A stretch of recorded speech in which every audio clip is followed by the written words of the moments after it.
부산의 방방곡곡을 드라이브 해보는 시간, 방구석 드라이브. 오늘은 박희진 리포터와 함께하겠습니다. 어서 오세요. 네, 안녕하세요. 박희진입니다. 요즘 아이들의 방학이 끝이 났잖아요. 그래서 주말에 아이들과 가족끼리 함께 드라이브하면서 행복한 시간을 보낼 수 있는 곳을 제가 먼저 택시를 타고 드라이브 해봤습니다. 네. 바로 울산 동구에 위치한 쇠평 어린이공원 부근인데요. 가는 길이 너무 좋더라고요. 저 여기 좋다는 얘기는 참 많이 들었는데요. 네. 아직 한 번도 못 가봤거든요. 진짜 꼭 가보셔야 돼요. 드라이브 그 코스가 어떻게 되나요? 네, 저는 남구에서 출발해서 아산로를 타고 남목을 지나 공원으로 갔는데요. 저는 동구가 그렇게 좋은 곳인지 몰랐는데 드라이브를 해보니까 너무 좋더라고요. 뭐가 그렇게 좋았는지는 잠시 후에 들려드리겠습니다. 그 전에 먼저 드라이브 함께 다녀온 이성재 기사님의 소개부터 들어봐야겠죠. 평소에도 차를 타고 드라이브하는 걸 좋아한다고 하셨는데요. 함께 들어보시죠. 울산에서 13년째 택시 운전을 하고 있는 기사 이성재입니다. 원래 고향은 마산이고 직장 생활하고 학교는 부산서 대학은 다 나오고 울산에 온 지는 7년 됐겠네요. 이제 뭐 웬만한 거는 압니다. 옛날 지명으로 뭐 이리 하는 거는 몰라도 그리고 또 택시 하는 데는 요즘 뭐 지명 가는 거 필요 없고 전부 내비게이션 이게 발달해가지고 그러니까 이제 내가 나이를 먹어도 나이가 들어도 업으로 삼을 수 있는 게 없느냐 그걸 찾은 거죠. 저는 좋아요. 저는 남이 볼 때는 뭐 힘든 게 안 많겠나요? 한데 나는 젊을 때부터 이래야 놀러 가거나 직장 생활 할 때도 그렇고 부부끼리 놀러 가거나 뭐 운전하면 내가 아마 6시간, 7시간 다 했어. 지금도 올해 우리 단체로 놀러 간다 이러면 차 렌트하면 내가 운전을 다 해요. 나는 운전을 이렇게 오래 해도 걷는 만큼 안 피곤하더라고. 나는.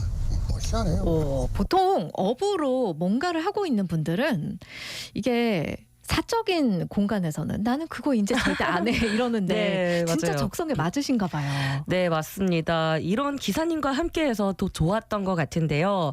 그리고 또 좋았던 거는 남목 구석구석으로 들어가니까 도로가 굉장히 이쁘더라고요. 그런데 사실 동구로 진입하기 전까지는 조금 힘든 점도 있었는데요. 왜 그랬는지 함께 들어보시죠. 명천교 나이 밀립니다. 밀리죠. 이거 제일 통행량이 많은 곳이다. 울산 최고 제일 많은 곳 아닙니까? 지금 이제 3시 왜 막히느냐 하면은 3시 반에 자동차 출근 시간이거든요. 3시 반에 이제 나오고 들어가고 교대를 하거든요. 지금 보이소 3시 아닙니까? 들어가는 거 많고 좀 있으면 또 나온다고 또 밀리고. 어마무시하죠. 지금 우리가 이제 가는 게 아산도라 해가지고 여기가 지금 이제 강줄기 끝이고 명천 다리가 이제 여기 끝입니다. 밑에는 바다가 오는 강이고 아까 우리 지나온 데가 이게 이제 자동차 요 공장 끝입니다. 처음에 그 명천 다리에서부터 시작해가지고 여기까지입니다. 어마무시하고 이쪽에 길도 이제 나가는 길이거든요. 근데 옛날에는 여기는 하나뿐이어가지고 교통이 굉장히 밀려서 아산로 저걸 기사를 해가지고 같이 이제 그래. 이게 공단의 출근 시간대랑 겹쳐서 네. 많이 힘드셨나 봐요. 네, 맞아요. 이 시간대 차가 도대체 왜 막히나 했는데 다 이유가 있더라고요. 명천교부터 차량들이 확실히 많은 게 느껴지더라고요. 그래도 기사님께서는 아산로가 생기고 나서부터는 정체가 많이 해소된 편이라고 하셨습니다. 그렇게 기사님과 천천히 여유를 가지고 드라이브를 하면서 동구에 도착을 했는데요. 제가 소문으로 듣기로는 동구에 살면 동구에 있을 게 다 있어서 동네에서 잘 안 나온다라는 이야기를 들은 적이 있어요. 맞아요. 네, 그래서 기사님께도 한번 여쭤봤는데요. 기사님의 이야기 함께 들어보시죠. 내가 처음에 울산 오니까 동구 쪽에 저 별천지예요. 저거는 대한민국 어디도 저런 곳이 없더라고. 왜 그러나 하면은 어디 가도 뭐 밥집이고 술집이고 골목몰로 찾아가도 술집이고 밥집이고 그래요. 11시 가도 막 사람들 있고 그래 원룸 같은 게 굉장히 좀 많거든요. 시내도 많지만은 동구만큼 많은 데가 없고 15년 전에는 동구 여기는 오면 방 한 개 한 사람이 못 있어요. 사람이 많아가지고 방 하나에는 둘이서 있고 이랬다니까. 아직까지도 동구 뭐 많이 다닙니다. 사실은 들어가면 강을지 건너야 되고 교통이라는 걸림돌이잖아요. 그쪽에도 뭐 음식점도 많고 많아요. 택시가로 나오는데 여기까지 올 필요가 있습니까? 그것도 많은데. 그래 했는데 그 앞에 몇 년 동안 설렘포가 있었잖아요. 옛날에는 뭐 진짜 참 좋은 시절이었지. 예를 들면은 원룸 같은 것도 잘 안 나가고 공실이 많고 그런 식으로 이제 돼버렸죠. 네, 기사님께서는 정말 동구는 별천지다. 없는 게 없다라고 계속 말씀해 주시더라고요. 네. 그런데 진짜 가보니까 없는 게 없습니다. 동구를 벗어날 필요가 없더라고요. 도로에 식당이며 주택가며 밥집들도 많아서 왜 예전에 그런 이야기가 있었는지 이해가 바로 되더라고요. 맞아요. 저도 사실 좀 뭔가 색다르고 이색적인 걸 좀 먹고 싶다 네. 할 때 동구 찾거든요. 많이 있나요? 이색적인 맞아요. 것도? 많아요. 외국인들도 많아가지고 네네, 맛있는 곳들이 맞아요. 많더라고요. 그런데 지금 이제 동구에서도 남목 쪽으로 가신 거잖아요. 네, 남목은 맞습니다. 어땠나요? 저는 남목을 정말 강추드립니다. 이 아파트와 빌라들도 많고 작은 주택들 그리고 정다운 가게들이 줄지어 있어서 보는 재미도 있었는데요. 그 길을 조금만 드라이브 하다 보면 또 바로 산이더라고요. 그래서 동구에 살면 이렇게 산이 우거진 도로를 드라이브도 할 수 있어서 참 좋겠구나라고 생각했습니다. 기사님과 함께 본 남북의 분위기 함께 들어보시죠. 남목은 오래된 지명인데 오래했잖아요. 꼴짝이니까 바다가 발전하기 전에 그거는 이미 셈이 있고 하니까 다 이제 동네가 형성됐을 거 아닙니까? 오래된 동네거든. 동네인데 이제 이 사람이 엄청 왔잖아요. 여기 그런 사람들이 젊을 때 들어와 나가들었으니까 제2의 고향이 한 30년 경북에서 넘어와가지고 직장 잡아가지고 살은 사람들이 요 외에는 뭐 살기가 싫대요. 좋아서 원래 이제 오래 살다 보면 정이 들거든. 그 옛날에는 이제 구도로 지금은 터널도 뚫고 놓고 뭐 이랬지만 옛날에는 그런 게 없었거든. 길 딱 하나. 옛날에는 그거 전부 다가 이제 벚꽃 구경하러도 막 일부러도 가고 그랬어요. 지금 우리 가는 데가. 지금 이게 지금 아파트 이제 여기부터가 이제 산입니다. 전부 벚나무거든요, 이게. 꽃 전체하러 요 많이 오고 있어요. 지금도 벚꽃이면 다 벚나무. 장난입니다. 전부 벚꽃 아닙니까, 이거 나무고. 벚꽃 필 때 오면 뭐, 어디 내놔다 안 떨어집니다. 벚꽃 단지로서는. 꼬불랑 가는 길이에요. 결국 이 길하고 만나요. 저제 가서. 바로 오고 뭐 산이 여기네. 요거만 딱 넣으면 바로. 네, 저는 드라이브를 하면서 이 동네가 정말 드라이브하기 좋은 곳이다. 최적의 동네가 아닐까라는 생각이 들더라고요. 네. 네, 그리고 저희가 봄에 드라이브 했을 때 많은 택시 기사님들이 추천해 주신 곳 중 하나가 바로 남목이 있었거든요. 비록 지금은 벚꽃이 펴있진 않았지만 왜 추천을 그렇게 많이 해주셨는지 알겠더라고요. 예. 네, 그냥 나무들이 너무 울창하게 우거져 있어서 보는 것만으로도 아주 힐링되었습니다. 저는 기사님의 설명을 들으면서 네. 약간 비슷한 풍경이 떠오른 게 해운대 달맞이 길. 네, 맞아요. 비슷해요. 그런 느낌이 드는데 네. 지금 달맞이길 같은 경우에는 교통체증이 엄청나단 말이죠. 심합니다. 맞아요. 그런데 비교적 남목은. 상대적으로 네. 교통체증도 겪지 않고 네. 그보다 더 울창한 벚꽃 명소를 맞아요. 즐길 수가 있는 거잖아요. 맞아요. 그곳이 바로 남목입니다. 너무 좋은데요? 네, 맞습니다. 이번 주말에 바로 세평 어린이공원 인근으로 가봤는데요. 함께 들어보시죠. 요게 뭐 세평마을 주변으로 가거든요. 여기가 이제 옛날하고 다르게 옛날에는 이런 게 없었어요. 근데 이제 아까 이야기했지만 이제 올라오는 사람들도 있고 그런 사람들이 오면은 이제 또 하니까 만들었나 봐요. 나도 오래간만에 올라갔는데 편의국 테마 식물 수목원 마성 yani 조전 봉수대니 1.75km. 우리 올라가는 두산로는 요 마성으로 올라가는 길, 봉수대 올라가는 길이네. 요건 테마 식물은 요가 수목원이네요. 요 전체 에리아. 네, 이쪽이 남목 마성도 있고 봉수대, 수목원, 그리고 세평마을과 어린이공원까지 볼거리가 너무 많더라고요. 어린이공원에는 넓은 주차장도 있어서 여기 주차하시고 주변을 걸어서 산책하셔도 좋을 것 같습니다. 아니면 버스도 바로 앞에 다니더라고요. 그래서 버스를 이용해서 오셔도 좋을 것 같고요. 또 특히 이 안내 표지판이 너무 잘 되어 있었기 때문에 네. 처음 오시는 분들도 굉장히 잘 찾아갈 수 있겠더라고요. 네, 아이들과 주말에 어디 갈지 고민하셨던 분들은 이 드라이브 코스 그대로 다녀오셔도 되겠고요. 또 동구에 진짜 맛집이 많으니까 네, 맞아요. 가셔서 맛있는 거 드시고 산책도 하고 여러 가지 즐기다가 오셔도 좋겠습니다. 네, 맞습니다. 실제로 자전거를 타고 다니시는 분들도 계셨고요. 네. 산책을 하는 가족분들도 볼 수 있었는데요. 어린이 공원에는 잔디 광장도 있고 또 요즘처럼 더운 날씨나 비가 오는 날에도 쉴 수 있는 그늘막과 쉼터도 조성되어 있습니다.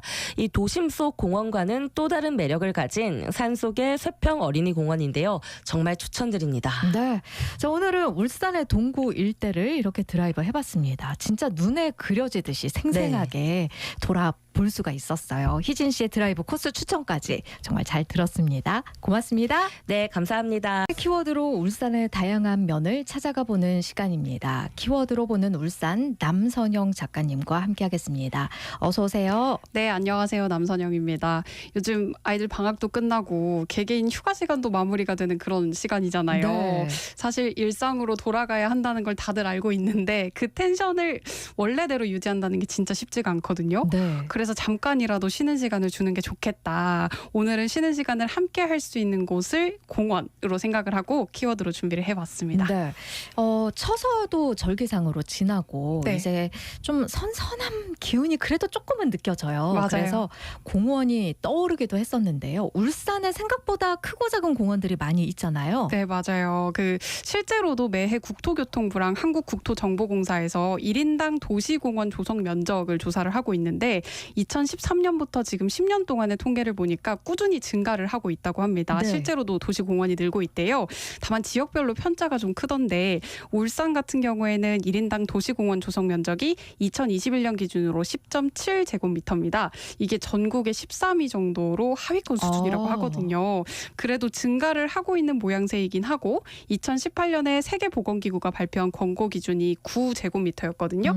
이거보다는 넘어선 수준이었습니다. 전국 평균인 11.6제곱미터보다는 조금 못 미치는 정도고요. 가장 넓은 도시는 세종시였는데 여기는 65.3제곱미터였다고 합니다. 역시 새롭게 마련되는 도시들이 네, 공원이 잘 돼 있는 거군요. 맞습니다. 저는 사실 울산에 공원이 참 많아서 좋다 이렇게 생각했는데 네, 전국적으로도 보니까 조금 더 분발해도 되겠다 이런 생각이 드네요. 좀 맞습니다. 하나씩 살펴볼까요? 네, 저는 근데 그 전에 공원이라는 키워드를 정하면서 정원하고 공원이 어떻게 다른가? 이 점이 조금 궁금하더라고요. 네.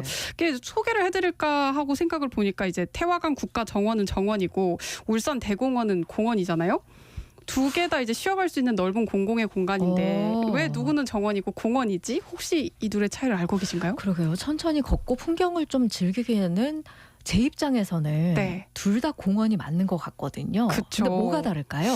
일단 법 규정을 한번 보니까요. 정원은 수목원 정원법에 따라서 규정을 하고 있고요. 예. 공원은 도시공원과 자연공원법에서 규정을 하고 있습니다. 일단 거기에서 차이가 나고요. 정원은 식물, 토석, 시설물 등을 전시 배치하거나 재배 가꾸기 등을 통해서 지속적인 관리가 이루어지는 공간 이렇게 설명을 하고 있고 공원은 도시공원과 자연공원으로 좀 나뉘고 있는데 앞에 거 같은 경우에는 도시관리계획으로 결정된 도시계획시설이다 이렇게 얘기를 하고 있고요. 네. 후자 같은 경우에는 자연 환경이 우수한 지역에 대해서 국가나 지방 정부가 공원으로 결정을 한 지역 이렇게 얘기를 하고 있었습니다. 미묘하게 다른 것 같으면서도 같은 말이 아닌가 그런 생각이 들기도 하는데요. 저도 많이 헷갈렸는데 좀 예. 쉽게 정리를 하자면 정원은 식물 재료가 중심이 되는 곳이고요. 공원은 이제 그 이외의 것들이 식물과 잘 어우러져 있거나 혹은 다른 조형물이나 시설물들이 중심이 되는 곳이다. 이렇게 생각을 하면 좀 쉬울 것 같습니다. 아무튼 공원이라고 불리는 곳, 이렇게 정원이라고 불리는 곳의 생김새를 좀 생각을 해보시면 좋을 것 같고요. 울산에 있는 다양한 공원들을 어떻게 좀 알려드릴까 고민을 하다가 지금 뭔가 여기서 뭘 하고 있거나 이슈가 있는 공원들을 위주로 좀 찾아봤습니다. 네. 첫 번째로 소개해드릴 곳은 간절곶 공원입니다. 예, 매년 해맞이 행사가 열리는 그 공원이죠. 네, 맞습니다. 여기는 울주군 서생면 대송리에 위치해 있고요. 해맞이를 위해서 찾아오는 사람들이 많아지면서 2000년에 세워진 그 간절곶 표지석을 기점으로 여기가 공원으로 조성이 됐대요. 여기가 알고 보니까 대구 팔공산에 있는 갓바위 불상이 바라보고 있는 장소라고도 하더라고요.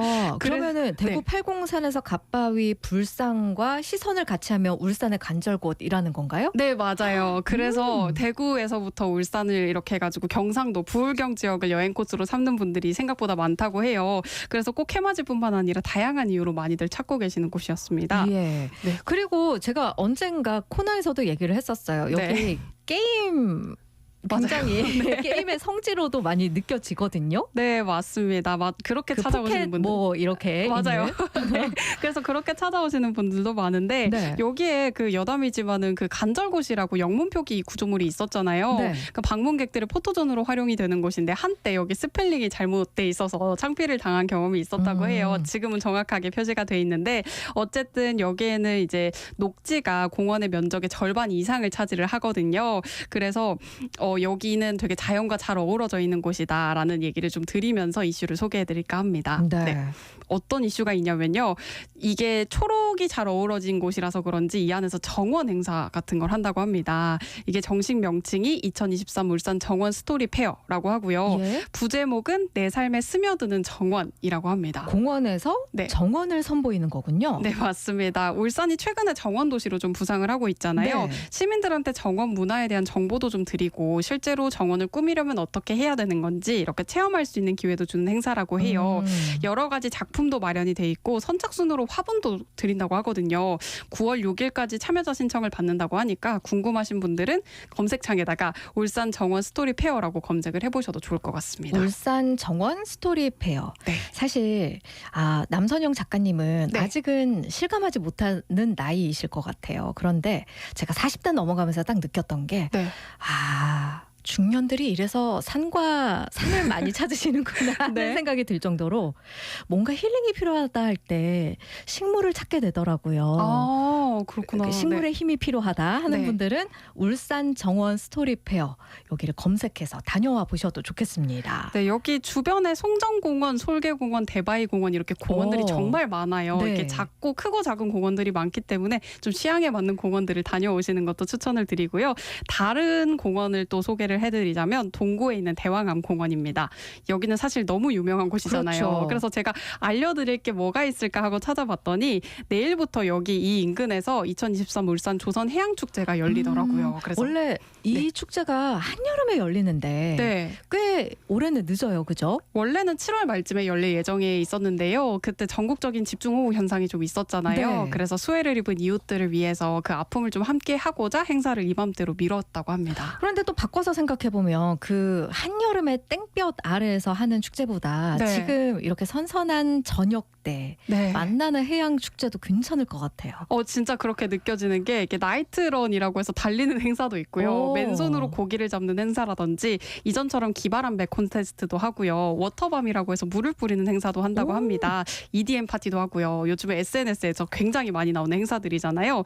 특히 아까 말씀드린 나이트런 같은 경우에는 우리 아까 얘기 드린 대왕암 공원까지가 일산 해수욕장부터 대왕암 공원까지가 그 구간이거든요. 오. 그 처음으로 출렁다리도 구간에 포함이 된다고 해요. 이거 무서워서 어떻게 할지 잘 모르겠는데 어쨌든 재밌는 볼거리가 될 것 같습니다. 네, 저는 다른 도시에서 이런 나이트런 행사를 참여해 봤는데 꼭 뛰지 않아도 좋더라고요.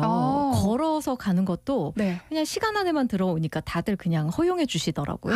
가족끼리 참가해 보시는 것도 정말 좋겠어요. 네, 근데 한 가지 아쉬운 소식을 좀 알려드리자면요. 여기 대왕암 공원에 있던 주차장 있잖아요. 네. 타워 주차장을 포함해서 다음 달부터는 유료로 전환이 된다고 합니다. 그동안에는 휴일에만 유료였거든요. 네. 평일에는 무료였는데 여기에 장기 주차를 하시는 분들이 계셨나 봐요. 그래서 이거를 좀 해결하고 또 주차장을 좀 잘 운영을 해보기 위해서 다 유료로 결정을 했다고 합니다. 그래도 평일에는 최대 2시간까지 그리고 휴일에는 20분까지는 무료 주차를 허용한다고 하니까 요 점은 참고하시면 좋겠습니다. 지금 조선해양축제 요 기간에는 그럼 무료로 사용하실 수 있는 거네요. 네, 맞습니다. 다음 달부터 네. 유료로 전환이 됩니다. 울산대공원은요, 네. 뭐 소식이 없나요? 아직은 행사 소식이 없고요. 예. 대신에 이곳을 방문했을 때 한 번쯤 활용해 보시면 좋겠다 싶은 것들을 좀 알아왔어요. 뭘까요? 첫 번째로 지난 5월부터 운영에 들어간 스마트 도서관입니다. 이 스마트 도서관은요. 울산대공원 정문 앞에 설치된 도서 대출 반납 무인 자동화 시스템인데요. 네. 그러니까 책을 빌려주는 기계가 거기 서 있는 거예요. 보통 이제 도서관 같은 경우에는 운영 시간이 정해져 있잖아요. 그렇죠. 그래서 그거를 조금 극복해 보고자 생긴 거라 휴일이나 공휴일 상관없이 1년 365일 운영하는 똑똑한 도서관이라고 생각을 하면 될 것 같습니다. 그럼 자판기 같은 느낌일까요? 자판기인데 이제 자신의 정보를 입력하고 빌려가는 조금 더 이제 고도화된 자판기라고 볼 수 있겠죠? 책을 직접 받아서 갈 수 있는 거네요. 네, 이게 스마트 도서관 기기 화면이 있는데요. 네. 대출 가능한 도서 목록이 쭈루룩 뜬다고 합니다. 네. 그러면은 터치 스크린으로 이제 카페에서 음료 주문하듯이 눌러서 예. 책 바구니에 담아주면 이게 도서관 회원증을 인증해 달라 이런 화면이 뜨거든요. 네. 보통 이제 다른 도서관에 울산 안에 있는 도서관에 다니시는 분들은 회원증이 다 있으실 있을 거예요. 네. 그거를 인식시키거나 회원증이 없으셔도 휴대폰 인증 절차를 거치면 대출을 할 수 있다고 해요. 그래서 도서관에서 스마트 기기 이용을 해보셨다면 이용 방법이 거의 비슷하기 때문에 참고하시면 될 것 같아요. 그러면 대출이 몇 건까지 가능할까요? 이게 5건까지 가능하다고 합니다. 이게 사실은 실제 도서관이 아니기 때문에 이제 책을 빌려주는 기계잖아요. 네. 그래서 잘 알려지지 않은 책까지 보유하기는 조금 어려운데 510권에 달하는 신권 꽤 도서를 많네요. 다들 예, 가지고 있다고 해요. 그래서 베스트셀러라든지 스테디셀러 책은 어렵지 않게 찾을 수 있다고 합니다. 공원에 앉아서 아이들은 놀고 또 부모님은 네. 책을 읽으시고 맞아요. 혹은 네. 아이들도 같이 부모님 따라서 책을 읽으시고 이런 풍경이 또 나올 수도 있겠네요. 네, 날이 조금 더 선선해지면요. 동문 광장에 연꽃 분수라고 있거든요. 아. 거기 근처에 앉아서 책을 읽어보셔도 좋을 것 같고요. 분수 근처에 보면은 그 메타세콰이어 길도 가까이 있고 네. 핑크뮬리 조성지도 가까이 있거든요. 이게 한 10월쯤 돼서야 좀 아름답게 변하기는 하지만 어쨌든 기억을 해두셨다가 활용을 해보셔도 좋겠습니다. 예, 울산 대공원이 책 읽기 좋은 공원으로 네. 또 유명해지겠군요. 네, 그리고 남녀노소 많이 찾는 공원이잖아요. 그래서 경찰서, 소방서랑 협업을 해서 긴급 대응 인프라라는 걸 구축을 했다고 해요. 대공원에 설치된 가로등에 보면은 관리 번호가 커다랗게 적혀 있거든요. 그리고 그 옆에 도움 전화번호라는 게 적혀 있습니다. 혹시라도 위급 상황이 생긴다면은 119나 112를 찾으셔도 되는데 거기 도움 전화가 052-226-0315 이렇게 적혀 있거든요. 여기에 연락을 해도 똑같은 도움을 받으실 수가 있다고 해요. 그리고 가로등에 적힌 관리 번호를 알려주시면 바로 위치 파악이 된다고 하니까 혹시라도 사고를 당하게 된다면 급히 활용을 해보시면 좋겠습니다. 예, 간절곶 공원, 대왕암 공원, 울산 대공원까지 굵직굵직한 공원 위주로 저희가 다녀왔습니다. 이쯤에서 노래 한 곡 듣고 다음 이야기 이어갈게요. 네, 백예린의 산책 들으셨습니다. 키워드로 보는 울산, 공원을 주제로 오늘 이야기를 나누고 있어요. 유명한 울산에서 굵직굵직한 공원들 얘기를 해봤으니까 이제 좀 잘 알려지지 않은 공원들 찾아나서 볼까요? 자연을 좀 즐기고 싶다라고 한다면 원연안마을의 도시생태 휴식 공간을 추천을 해드리려고 합니다. 여기는 명칭이 공원은 아니네요. 네, 사실 공원이라기보다는 예쁘게 꾸며진 마을인데 공원처럼 꾸며진 마을이에요. 왜 공원의 역할이 사람하고 잘 어우러지는 것도 있잖아요. 그래서 한번 가지고 와봤는데 여기 원연안마을 혹시 어디 있는지 아세요? 아니요, 생소해요. 연암동은 들어보셨죠? 그럼요. 네, 거기에라고 생각하시면 돼요. 북구에 위치하고 있고요. 여기에 가면은 생태 놀이터도 있고 연꽃 포토존도 있고 전망대도 있고 연꽃 정원이 크게 펼쳐져 있습니다. 그 집집마다 연꽃 그림이 그려진 벽화들이 있고요. 작은 연못처럼 생태 습지가 작게 이렇게 조성이 돼 있어요. 지금은 조금 늦었기는 한데 연꽃의 개화 시기가 7, 8월 정도잖아요. 그때쯤에 가면은 이제 전망대처럼 높게 지어진 정자에서 연꽃을 쫙 하고 다 들여다볼 수 있다고 해요. 울산의 연꽃하면 사실 회화댐 생각을 하시잖아요. 네. 여기가 최대 연꽃 단지긴 하지만 어쨌든 여기는 딱 한 번밖에 안 열기 때문에 여기를 대신해서 다녀오시는 것도 좋을 것 같습니다. 원연암 마을, 네. 북구 연암동 생각하시면 될 것 같습니다. 자, 이번에는 어디로 가볼까요? 요즘에는 또 저수지를 끼고 생기는 수변공원들도 참 많이 생겼거든요. 그렇죠. 보통 서남호수공원이나 박상진 호수공원 떠올리실 텐데 이제 익숙해졌을 것 같아서 좀 생소한 곳을 찾아봤어요. 바로 그 북구 산화동 바닷가 쪽에 있는 산음수변공원이라는 곳입니다. 오, 여기도 생소하네요. 여기는 산음소류지라고 검색을 해야 찾을 수가 있고요. 예. 스포츠 중고등학교 아시죠? 네. 거기 뒤편에 위치를 하고 있습니다. 수변공원인 만큼 굉장히 시원하고요. 그 산스장이라고 불리는 운동기구들도 마련이 돼 있고 쉬어갈 수 있는 정자도 있습니다. 사실 여기가 뭐 다른 공원하고 크게 차이는 없어요. 그런데 아직 잘 알려지지 않은 곳이다 보니까 약간 시골 동네 같은 조용하고 아늑한 분위기가 있어서 여기 좀 조용하게 휴식을 하시고 싶으신 분들을 위해서 찾아왔습니다. 두 군데 다 북구예요. 네. 다른 지역은 없을까요? 아, 다른 지역이라고 한다면은 이제 그 앞에 남구 옥동에 상박골 수변공원이라는 곳도 있고요. 북구에 네. 수변공원이 많은가 봐요. 호계동에 홈골 수변공원이라는 곳도 있고 무룡산 인근에 화동못 수변공원도 있는데 혹시 우리 집 주변에 수변공원이 있다 하시는 분들은 좀 추천을 해주셔도 좋을 것 같습니다. 아, 이게 북구에도 신도시가 또 있으니까 네. 이런 크고 작은 공원들이 많이 생겨나는 모양이에요. 여행이에요. 맞습니다. 네. 자, 이번에는 어디로 가볼까요? 코로나가 끝나고 나서 해외여행 즐기시는 분들 좀 많아졌는데 네. 여건상 해외까지 나가기 어려우신 분들도 많잖아요. 그래서 울산에서 느낄 수 있는 해외 감성의 공원을 한번 준비를 해봤습니다. 그런 데가 있어요? 네, 먼저 중국으로 가볼 텐데요. 남구 장생포로 가면은 중국 요양시 백탑공원이라고 하는 곳이 있습니다. 저는 왜 처음 들었을까요? 저도 이번에 찾으면서 처음 들었거든요. 예. 입구에서부터 사자상이 있고요. 뭔가 우리나라 같지 않은 그런 이질적인 분위기가 있는데 네. 벽부터가 빨간색이고요. 그 다음에 그 이제 문도 돌탑 모양으로 생겼어요. 그리고 중국스러운 문양들이 새겨져 있고 내부에는 백탑, 중국에 있는 백탑을 모형으로 만들어서 중국식 정원이 좀 펼쳐져 있고요. 두꺼비 모양의 돌 조형물도 있고 연못길도 있고 이렇게 좀 천천히 돌아다니면서 중국 같은 모습을 구경할 수 있는 그런 곳이 있습니다. 남구 장생포의 중국 요양시 백탑공원. 네. 그러니까 인천이나 부산의 차이나타운 같은 풍경이라고 그려지거든요. 지금 네. 설명을 들으면. 맞습니다. 그걸 이제 공원에다가 조성을 해놓은 건데 왜 이런 게 있어요? 이게 2003년 9월 1일에 울산광역시 남구랑 중국 요녕성 요양시라는 곳에서 국제우호도시 교류 협약을 체결을 했대요. 그게 지금 현재까지도 활발하게 교류를 하고 있는데 2015년 10월에 이제 양도시가 협력 관계를 계속 유지를 하기 위해서 남구청장께서 당시 요양시를 방문을 했대요. 그래서 우리가 지금 교류를 하고 있으니까 요양시 백탑공원을 한번 조성을 해보는 건 어떻겠냐 제안을 하면서 이런 공원이 조성이 됐다고 합니다. 2015년이면 그래도 꽤 됐는데. 네, 맞아요. 이게 찾아가기는 쉬운가요? 사실 주민분들도 잘 모르신대요. 왜냐하면은 이게 내비게이션을 찍어도 나오지 않는 곳이어서 그런데 장생포 고래문화마을 대형 주차장 바로 뒤편에 있습니다. 그 부근에 장생포 옛길이라고 둘레길이 있거든요. 네. 그 장생포에 수국정원 있는 거 아시죠? 네. 그 길에 같이 위치를 하고 있어요. 그래서 둘레길을 가시면서 잠깐 둘러보시는 것도 좋을 것 같고요. 주차장에서 가신다면은 이게 주차장에서 자그마한 언덕이 하나 보이는데 그 위를 바라보면 바로 빨간 색깔 벽이 저기 어디지? 이런 곳이 하나 있다고 합니다. 네. 그래서 고래마을 주차장을 찾아가셔서 그 주변에 있는 공원을 바로 올라가시면 될 것 아니, 같습니다. 왜 이렇게 만들어 놓고 홍보를 안 하셨을까요? 그러게요.